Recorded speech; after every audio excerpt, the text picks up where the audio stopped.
Hi, welcome to another OtherSide Plays Other Games. Today we're going to take a look at Dark Messiah of Might and Magic um, by Arcane.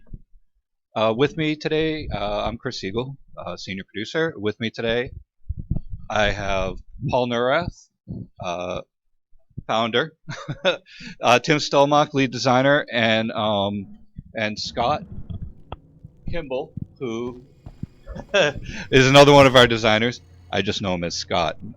And Will, as usual, is driving and causing general havoc.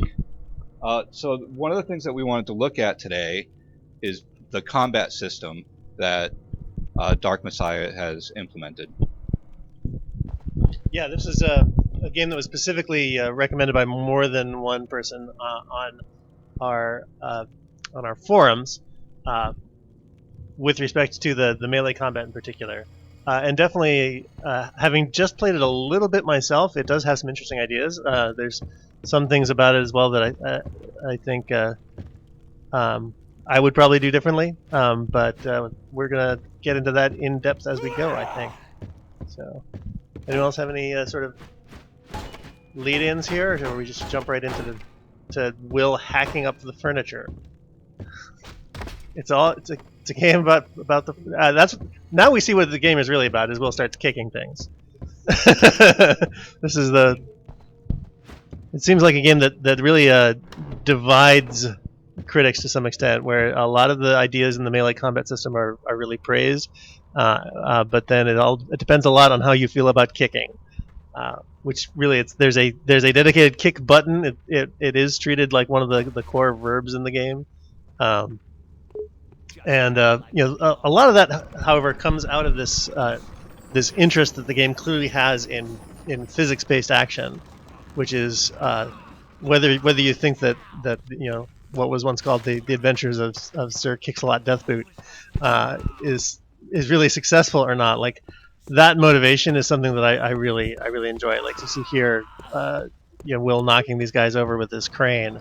Um, there's a lot of ideas in here that like really show that someone on the team was very much interested in highlighting the physics as part of the combat, which is something you don't see in just every action game, certainly.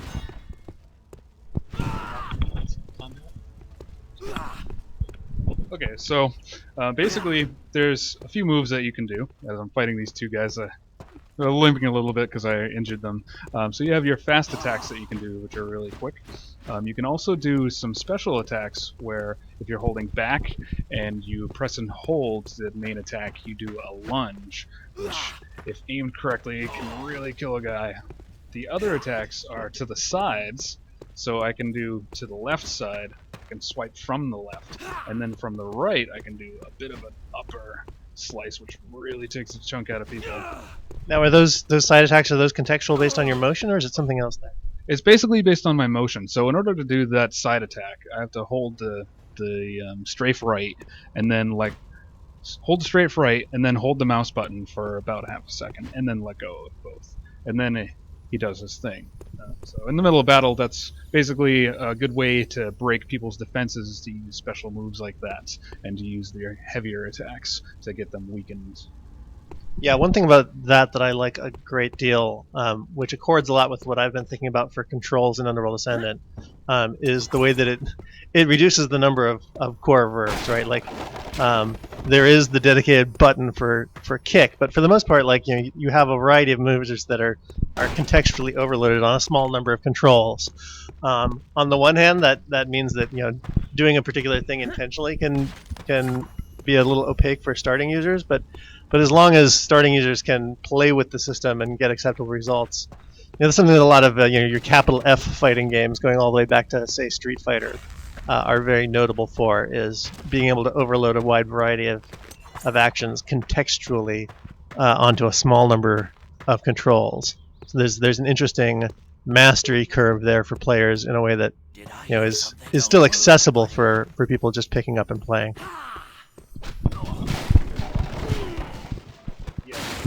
So you have a way to block where if you're holding down the right mouse, you block, and if you do it at the right moment, you can parry someone's attack. and then open them up for your own counterattack against them. So this next guy, I'll just block his first attack with a parry and then see where we go from there. So, what's up?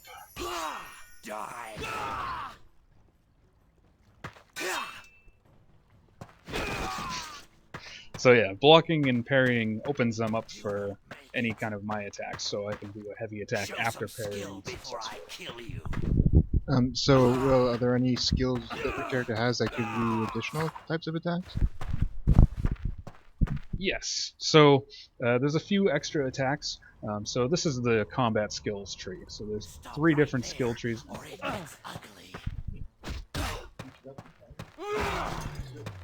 There we go. So the skill trees in this game, there's 3 skill trees. First one is based on combat, second one is based on magic, and the third one is miscellaneous skills. So the combat skills are sword and board, melee, so in the different levels, and yes, this character is totally leveled up because we want to see everything. So in the melee combat we can do a massive amount of quick strikes in our flurry of blows. We can do our charge, which is the sprint and power strike.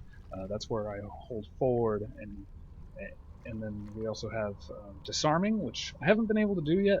Maybe I'm not that good at the whole getting them stunned first. You tend to just kill them off. Yeah, I'm doing a lot of that killing thing. The shield is pretty awesome. Once you level that up, you can block arrows and flame arrows, which is kind of rewarding because archer at a long distance wants to hit you, and you just block it with a shield. And then there's some ways to break parries and some moving attacks. And then there's archery skills and critical hit chances and other stat increases. So all these additional abilities, are they new buttons that you have to press, or is it contextual based on movements in the game? They're basically contextual with the exception of the charge and the disarm, from what I can tell. So the charge requires you to sprint and then do a power strike. So if we do a sprint and power strike, we have our charge ability. So that one's not really a new button, but it's a new way to use the same buttons that you already know.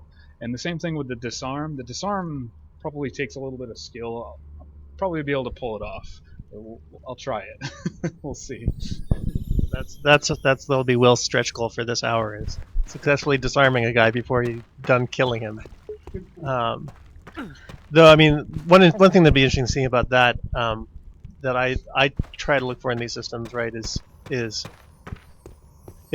variation in the dominant strategy when it comes to different AI types, right? So if you have someone who's particularly effective at parrying, for example, then maybe you go to the disarm, and that also sort of brings up another sort of really fundamental point about the design of defenses that I want to keep in mind, which is what is the exit path for defenses, right? Like how do they lead to a change in the state of things? Otherwise you get a dominant strategy that's just turtling, and you never really have an incentive just to break out of your defensive stance, which is kind of a bad situation for the game to be incentivizing.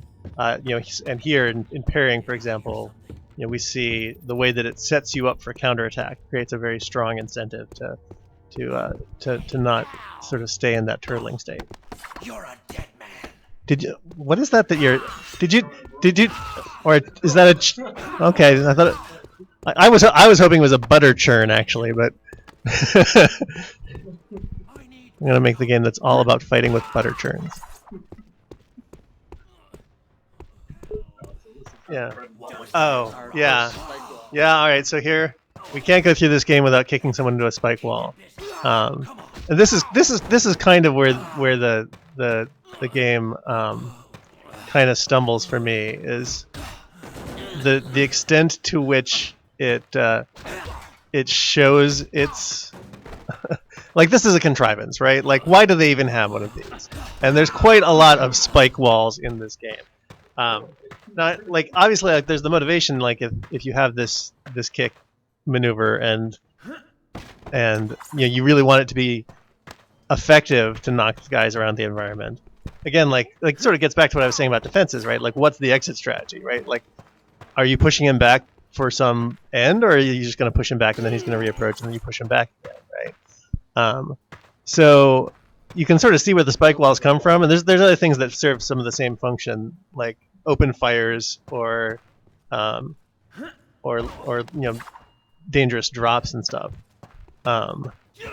But this you can understand it, but it is a little forced, right? Like, and I remember one reviewer, I can't get through without mentioning this because I cruel or not, I thought it was hilarious, right? Like, one of the negative reviews referred to the game as the adventures of Sir Kixalat Deathboot in the land of the conspicuously placed spike wall,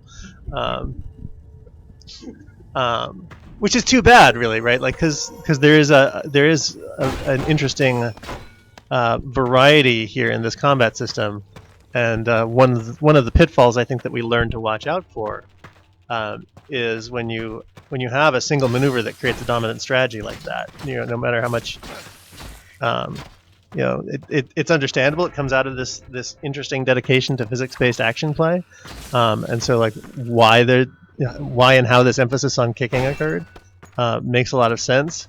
But it's definitely at odds with the interest in all the other melee options, right? One thing that I like to do when I approach any of these problems is try and go in with a clear statement of both goals and pitfalls, right? Like how will we know if we're succeeding and if we're failing? What are the traps we can anticipate? And one of those in the design of a system like this really fundamentally is falling into one dominant strategy. Right? He did parry. What are you going to do about it? You're going to kick him to see. All right, so unfortunately, yeah. Case in point, it all devolves back to kicking. So there are worse failure cases than having everything like turn into one like really satisfying interaction, because at least it is a really satisfying one. But do you have telekinesis? Because it's kind of like the magic spell version of the kicking, right? Like it's definitely again motivated with this like fun with physics. Oh yeah.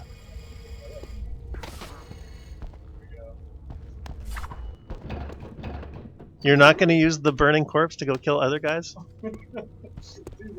How could you turn down throwing a burning corpse at your enemies? I don't see how that's possible.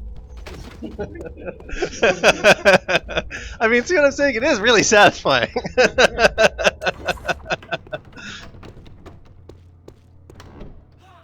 So yeah, there's definitely a lot to like here. Oh yeah. Yeah, when we were prepping for this, he was laying down suppression fire with a large vase. So I just said vase because vase is funnier than vase. Oh, that's nice. Yeah. See, this is definitely the extreme flammability of everything. Like, is again like you can see like they had a system that like they were kind of enchanted with, right? Here in this case it's the spreading fire.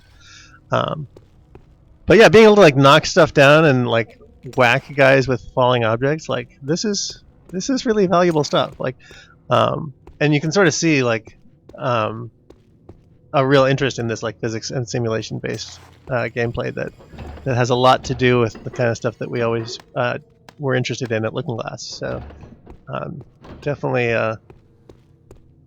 when people see a connection there, I think I see what they're seeing. Oh, that's charming. Nice shot.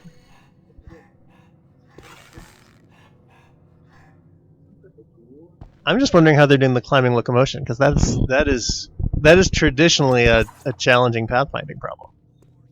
I know some ways to sort of smoke and mirrors it. But... Get the chandelier ready.